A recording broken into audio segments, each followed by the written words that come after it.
ಒಂದೇ ರೀತಿಯ ಊಟವನ್ನು ಮಾಡಿ ಸಾಮಾನ್ಯವಾಗಿ ಎಲ್ಲರಿಗೂ ಬೇಜಾರಾಗತ್ತೆ. ಅದೇ ಅನ್ನ, ಹುಳಿ, ಸಾರು ಅದೆಲ್ಲ ಒಂದು ದಿನ ಬೇಜಾರಂತ ಅನಿಸುತ್ತೆ.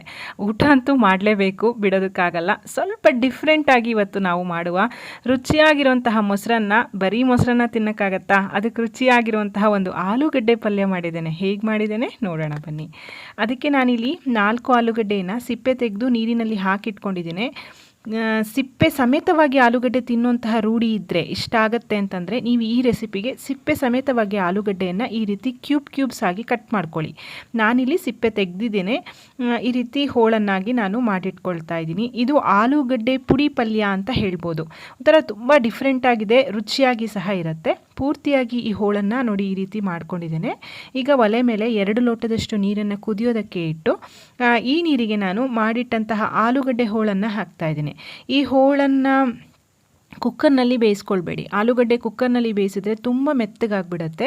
ಈ ರೀತಿ ಪಾತ್ರೆಯಲ್ಲಿ ಡೈರೆಕ್ಟಾಗಿ ಬೇಯಿಸೋದು ಒಳ್ಳೆಯದು. ಬೇಯುವಾಗಲೇ ಒಂದು ಅರ್ಧ ಚಮಚ ಉಪ್ಪು, ಅರ್ಧ ಚಮಚ ಅರಿಶಿಣವನ್ನು ಹಾಕಿ ಸ್ವಲ್ಪ ಗಟ್ಟಿನೇ ಇರಬೇಕು. ನಾನು ಯಾವ ಹದ ಅಂತ ತೋರಿಸ್ತೇನೆ, ಅಲ್ಲಿವರೆಗೂ ಬೇಯಿಸ್ಕೊಳ್ಳೋಣ.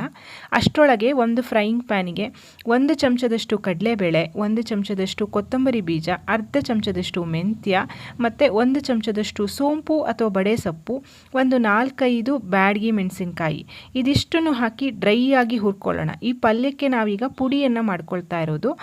ಇಲ್ಲಿ ಸೋಂಪಿನ ಪರಿಮಳ ಸ್ವಲ್ಪ ಸ್ಟ್ರಾಂಗ್ ಆಗಿ ಇರುತ್ತೆ, ಚೆನ್ನಾಗಿರುತ್ತೆ. ಇಷ್ಟ ಆಗಲ್ಲ ಅಂತಂದರೆ ಸ್ಕಿಪ್ ಮಾಡ್ಬೋದು, ಆದರೆ ಇಷ್ಟ ಆಗುತ್ತೆ ಅಂದರೆ ಖಂಡಿತ ಹಾಕ್ಕೊಳ್ಳಿ, ತುಂಬ ಚೆನ್ನಾಗಿರುತ್ತೆ. ಒಳ್ಳೆ ಪರಿಮಳ ಬರಬೇಕು ಎಲ್ಲದರದ್ದು, ಸ್ವಲ್ಪ ಬಣ್ಣ ಬದಲಾಗಬೇಕು, ಅಲ್ಲಿ ತನಕ ಇದನ್ನು ಹುರ್ಕೋತಾ ಇದ್ದೀನಿ. ನೋಡಿ ಪೂರ್ತಿಯಾಗಿ ಹುರಿದು ಆಗಿದೆ. ಈಗ ಈ ಕಡೆ ನಾವು ಬೇಯಿಸಲಿಕ್ಕಿಟ್ಟಂತಹ ಆಲೂಗಡ್ಡೆ ಸಹ ಹದವಾಗಿ ಬೆಂದಿದೆ. ಅಂದರೆ ತುಂಬ ಮೆತ್ತಗೆ ಬೇಯಬಾರ್ದು, ಇನ್ನೂ ಒಂದು 20% ಬೇಯಬೇಕು ಅಂತಲೇ ಇರಬೇಕು. ನಿಮಗೆ ಕಟ್ ಮಾಡಿದ್ರೆ ಸ್ವಲ್ಪ ಗಟ್ಟಿ ಅಂತ ಅನ್ನಿಸ್ಬೇಕು. ನೋಡಿ ಇಷ್ಟು ಬೆಂದರೆ ಸಾಕು, ಒಂದು 80% ಬೆಂದರೆ ಸಾಕು. ಈಗ ಬೆಂದಿರೋಂತಹ ಆಲೂಗಡ್ಡೆಯನ್ನು ಬಿಸಿ ನೀರಿನ ತೆಕ್ಕೊಳ್ತಾ ಇದ್ದೀನಿ. ಅದೇ ನೀರಿನಲ್ಲೇ ಇಟ್ಬಿಟ್ರೆ ಅದು ಮತ್ತೆ ಮೆತ್ತಗಾಗ್ಬಿಡುತ್ತೆ. ಹಾಗಾಗಿ ನೀರನ್ನು ಬೇರ್ಪಡಿಸ್ಕೊಳ್ತಾ ಇದ್ದೀನಿ, ಆಲೂಗಡ್ಡೆ ಹೋಳಿನಿಂದ ನೀರನ್ನು ಬೇರ್ಪಡಿಸ್ಕೊಳ್ತಾ ಇದ್ದೀನಿ. ಇದು ಮೊಸರನ್ನದ ಜೊತೆ ಒಳ್ಳೆ ಕಾಂಬಿನೇಷನ್, ಅಲ್ಲದೆ ಪೂರಿ ಚಪಾತಿ ಜೊತೆ ಸಹ ಚೆನ್ನಾಗಿರುತ್ತೆ. ಈಗ ಹುರಿದಂತಹ ಮಸಾಲೆಯನ್ನು ಮಿಕ್ಸರ್ ಜಾರ್ಗೆ ಹಾಕಿ ತರಿಯಾಗಿ ಪುಡಿ ಮಾಡ್ಕೊಂಡಿದ್ದೇನೆ. ತುಂಬ ನೈಸ್ ಪೌಡರ್ ಬೇಡ, ಈ ರೀತಿ ತರಿಯಾಗಿ ಇದನ್ನು ಪುಡಿ ಮಾಡ್ಕೊಳ್ಳಿ. ಈಗ ಒಂದು ದಪ್ಪ ತಳದ ಫ್ರೈಯಿಂಗ್ ಪ್ಯಾನಿಗೆ 2 ದೊಡ್ಡ ಚಮಚದಷ್ಟು ಎಣ್ಣೆಯನ್ನು ಹಾಕ್ಕೊಳ್ಳೋಣ. ಎಣ್ಣೆ ಸ್ವಲ್ಪ ಜಾಸ್ತಿ ಬೇಕಾಗತ್ತೆ. ಇದಕ್ಕೆ ನಾವು ನೀರನ್ನು ಹಾಕ್ತಾ ಇಲ್ಲ ಈ ಪಲ್ಯಕ್ಕೆ. ಹಾಗಾಗಿ ಎಣ್ಣೆ ಚೆನ್ನಾಗಿ ಬಿಸಿ ಆದಮೇಲೆ ಅರ್ಧ ಚಮಚದಷ್ಟು ಸಾಸಿವೆ, ಅರ್ಧ ಚಮಚದಷ್ಟು ಜೀರಿಗೆಯನ್ನು ಹಾಕ್ಕೊಳ್ಳೋಣ. ಮತ್ತು ಒಳ್ಳೆ ಪರಿಮಳ ಇರುವಂತಹ ಇಂಗು 1/4 ಚಮಚದಷ್ಟು, ತುರಿದಂತಹ ಶುಂಠಿ ಅಥವಾ ಸಣ್ಣದಾಗಿ ಕಟ್ ಮಾಡಿರುವಂತಹ ಶುಂಠಿ. ನಿಮಗೆ ಬಾಯಿಗೆ ಸಿಗುತ್ತೆ, ಇಷ್ಟ ಆಗಲ್ಲ ಅಂತಂದರೆ ತುರಿದು ಹಾಕ್ಕೊಳ್ಳಿ, ಇಲ್ಲಾಂದರೆ ಈ ರೀತಿ ಸಣ್ಣದಾಗಿ ಕಟ್ ಮಾಡ್ಕೊಳ್ಳಿ. 1 ಕಡ್ಡಿ ಕರಿಬೇವಿನ ಸೊಪ್ಪನ್ನು ಹಾಕ್ಕೊಂಡು ಒಗ್ಗರಣೆಯನ್ನು ಬಾಡಿಸ್ಕೊಳ್ಳೋಣ. ಮಾಡೋದು ತುಂಬ ಸಿಂಪಲ್ ಇದೆ, ಇದು ಅಷ್ಟೇ ರುಚಿಯಾಗಿ ಸಹ ಇರುತ್ತೆ. ಈ ಡ್ರೈ ಪಲ್ಯಗಳೆಲ್ಲ ಸೈಡ್ ಡಿಶ್ ಆಗಿದ್ದರೆ ತುಂಬ ಚೆನ್ನಾಗಿರುತ್ತೆ, ರಸಮ್ ಜೊತೆ, ಮೊಸರನ್ನದ ಜೊತೆ ಎಲ್ಲ.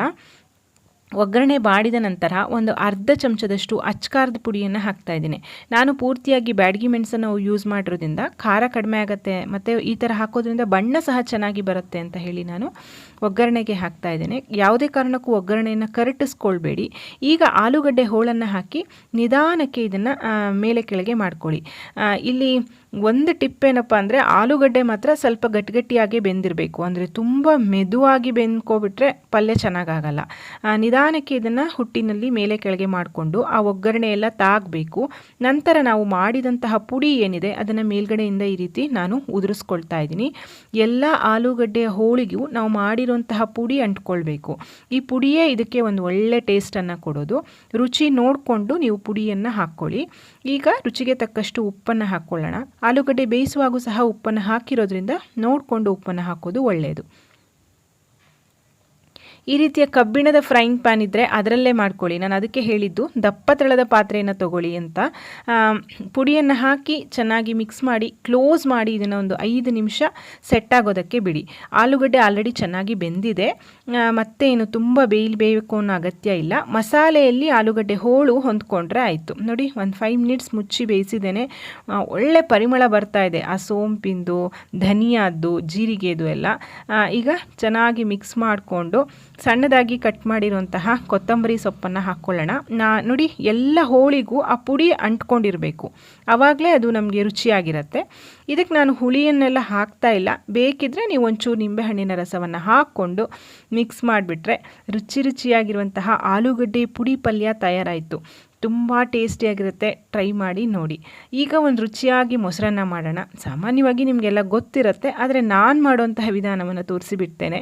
ಬಿಸಿ ಬಿಸಿಯಾಗಿ ಅನ್ನ ಮಾಡ್ಕೊಂಡಿದ್ದೇನೆ, ಅದನ್ನು ಆರೋದಕ್ಕೆ ಹಾಕ್ತಾಯಿದ್ದೀನಿ. ತುಂಬ ಬಿಸಿ ಇದೆ ಅನ್ನ, ಹಾಗಾಗಿ ಇದು ನಾನು ಮಾಡಿರೋಂತಹ ಆಲೂಗಡ್ಡೆ ಪಲ್ಯ ಏನಿದೆ ಅದು ಮೊಸರನ್ನದ ಜೊತೆ ತುಂಬ ಚೆನ್ನಾಗಿರುತ್ತೆ.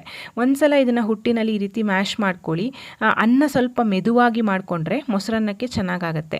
ಮೊಸರನ್ನಕ್ಕೆ ಯಾವಾಗಲೂ ಒಗ್ಗರಣೆ ತುಪ್ಪದ ಹಾಕಿದ್ರೆ ರುಚಿಯಾಗಿರುತ್ತೆ. ಸೊ ನಾನು 2 ಚಮಚದಷ್ಟು ತುಪ್ಪ ಹಾಕಿ, 1/4 ಚಮಚದಷ್ಟು ಸಾಸಿವೆ, ಅರ್ಧ ಚಮಚದಷ್ಟು ಉದ್ದಿನಬೇಳೆ ಮತ್ತು ಅರ್ಧ ಚಮಚದಷ್ಟು ಕಡಲೆಬೇಳೆಯನ್ನು ಹಾಕ್ತಾಯಿದ್ದೇನೆ. ಕಟ್ ಮಾಡಿರೋಂತಹ ಗೋಡಂಬಿಯನ್ನು ಹಾಕ್ತಾಯಿದ್ದೇನೆ. ಗೋಡಂಬಿ ಇಷ್ಟ ಆಗಲ್ಲ ಅಂದರೆ ಸ್ಕಿಪ್ ಮಾಡ್ಬೋದು, ಬಟ್ ಇಷ್ಟ ಹಾಗೆ ಆಗುತ್ತೆ ಎಲ್ಲರಿಗೂ. ಗೋಡಂಬಿಯನ್ನು ಒಳ್ಳೆ ಹೊಂಬಣ್ಣ ಬರೋ ತನಕ ತುಪ್ಪದಲ್ಲಿ ಹುರ್ಕೊಂಡು 2 ಮುರಿದಿರುವಂತಹ ಬ್ಯಾಡಗಿ ಮೆಣಸಿನಕಾಯಿನೂ ಸಹ ಹಾಕೋತಾ ಇದ್ದೀನಿ. ನೀವು ಹಸಿಮೆಣಸಿನಕಾಯಿನೂ ಇದಕ್ಕೆ ಹಾಕ್ಕೊಂಡ್ರೆ ಚೆನ್ನಾಗಿರುತ್ತೆ. ನಾನು ಸಣ್ಣದಾಗಿ ಹೆಚ್ಚಿರುವಂತಹ ಹಸಿಮೆಣಸನ್ನು ಸಹ ತುಪ್ಪದಲ್ಲಿ ಈ ಥರ ಹುರಿದು ಹಾಕ್ತಾ ಇದ್ದೇನೆ. ಹಸಿದಾಗಿ ಕೆಲವರು ಹಾಕ್ತಾರೆ. ಮೊಸರನ್ನೂ ತುಂಬ ಥರ ಮಾಡ್ತಾರೆ. ಇವತ್ತು ನಾನು ಸಿಂಪಲಾಗಿ ಮಾಡುವಂಥ ವಿಧಾನವನ್ನು ತೋರಿಸ್ತಾ ಇದ್ದೇನೆ. ಕಡೆಯಲ್ಲಿ ಒಳ್ಳೆ ಪರಿಮಳ ಇರುವಂತಹ ಇಂಗು ಮತ್ತು ತುರಿದಿರುವಂತಹ ಶುಂಠಿ ಇದನ್ನು ಸಹ ಈ ರೀತಿ ತುಪ್ಪದಲ್ಲಿ ಹುರಿದು ಹಾಕಿದ್ರೆ ಚೆನ್ನಾಗಿರುತ್ತೆ. 1 ಕಡ್ಡಿ ಕರಿಬೇವಿನ ಸೊಪ್ಪನ್ನು ಹಾಕಿ ಒಗ್ಗರಣೆಯನ್ನು ಚೆನ್ನಾಗಿ ಬಾಡಿಸ್ಕೊಂಡು, ಈಗ ನಾವಿಲ್ಲ ಆರಕ್ಕೆ ಬಿಟ್ಟಿರುವಂತಹ ಅನ್ನ ಸಹ ಆರಿದೆ. ಇದಕ್ಕೆ ರುಚಿಗೆ ತಕ್ಕಷ್ಟು ಉಪ್ಪನ್ನು ಹಾಕಿಬಿಟ್ಟು ಗಟ್ಟಿಯಾಗಿರುವಂತಹ ಮೊಸರನ್ನು ಹಾಕ್ಕೊಳ್ಳಿ. ಕೆನೆಭರಿತ ಮೊಸರಾದ್ರಂತೂ ತುಂಬಾ ಚೆನ್ನಾಗಾಗುತ್ತೆ. ಫ್ರೆಶ್ ಆಗಿರುವಂತಹ ಗಟ್ಟಿ ಮೊಸರನ್ನು ನಾನಿಲ್ಲಿ ಒಂದು ಅರ್ಧ ಲೀಟ್ರಿನಷ್ಟು ಮೊಸರನ್ನು ಸೇರಿಸ್ತಾ ಇದ್ದೇನೆ. ಮೊಸರನ್ನು ಹಾಕಿ 1/4 ಲೋಟದಷ್ಟು ಹಾಲನ್ನು ಸಹ ಹಾಕ್ತಾ ಇದ್ದೇನೆ. ಹಾಲು ಸಹ ಹಾಕಬೇಕಾಗತ್ತೆ, ಆ ಮೊಸರಿನಲ್ಲಿರುವಂತಹ ಹುಳಿ ಅಂಶ ಕಡಿಮೆ ಆಗುತ್ತೆ. ಹಾಗಾಗಿ ಈಗ ಮಾಡಿಟ್ಕೊಂಡಿರುವಂತಹ ಒಗ್ಗರಣೆಯನ್ನು ಹಾಕ್ಕೊಳ್ಳೋಣ.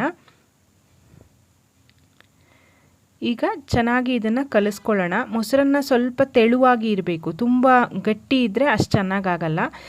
ನಾನಿವಾಗ ನಿಧಾನಕ್ಕೆ ಇದನ್ನು ಕಲಿಸ್ಕೊತಾ ಇದ್ದೀನಿ. ಪೂರ್ತಿಯಾಗಿ ಒಗ್ಗರಣೆ ಅನ್ನಕ್ಕೆಲ್ಲ ಮಿಕ್ಸ್ ಆಗಬೇಕು, ಅಲ್ಲಿ ತನಕ ಕಲಿಸ್ಕೊಳ್ತೀನಿ. ಇವಾಗ ಇದಕ್ಕೆ ಸಣ್ಣದಾಗಿ ಹೆಚ್ಚಿರುವಂತಹ ಕೊತ್ತಂಬರಿ ಸೊಪ್ಪು ಮತ್ತು ಬಿಡಿಸಿಟ್ಟಿರುವಂತಹ ದಾಳಿಂಬೆ ಹಣ್ಣನ್ನು ಹಾಕ್ತಾ ಇದ್ದೀನಿ.